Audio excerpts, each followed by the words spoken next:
Hey guys, NESComplex here. Since my first video about the cover project and universal game cases, I've had a ton of questions asked of me, and I've come across many ideas and methods that have made the whole process of printing covers, modding game cases, and shelving loose games much easier. I hope you find this little sequel helpful. Let's go!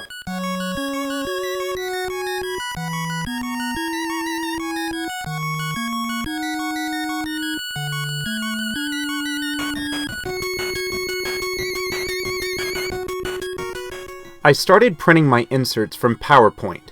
Strange? Perhaps. But the great thing about using PowerPoint is that once you have the slide dimensions and margins set, you can insert as many covers as you'd like, and print the entire lot of them at once. Plus, this can be done for PowerPoint users on PC or Mac. So what are those dimensions?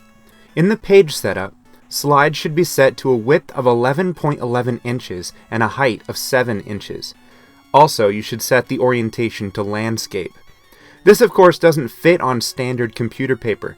I use legal-sized paper, and I set the paper size within PowerPoint to US Legal, which is 8.5 by 14. And on that note, people often ask me about the paper I use and my printer. I simply buy the cheapest ream of legal-sized paper I can find. It's not glossy, just standard, but it works fine. As for printers, any printer in today's market will pretty much do the job, and since universal game cases have a glossy sleeve, even the print quality isn't that important. I made the ink-saving decision early on to not print at the highest quality, and it works for me. When I started modding cases for NES games, I used end nippers because they were cheap, but the process took forever and was painfully blister-inducing. Then my buddy Greg from Arcade Impossible introduced me to the multi-tool. They're expensive at Lowe's and Home Depot, but you can find them at Harbor Freight or online for between $20 and $25.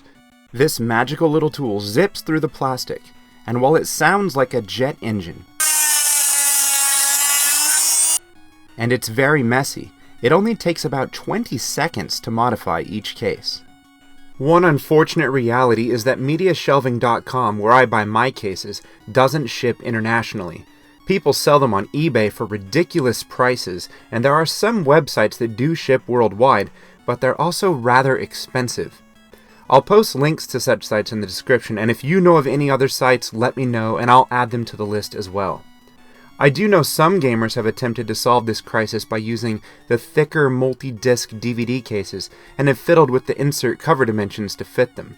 If this interests you, you may want to visit the forums on the Cover Project website. In my first video, I also talked about casing Game Boy Advance games in DS cases, but since then, Nintendo.com no longer sells DS cases with the Game Boy Advance slot. But all is not lost. If you have any DS games, chances are those cases have the GBA slot.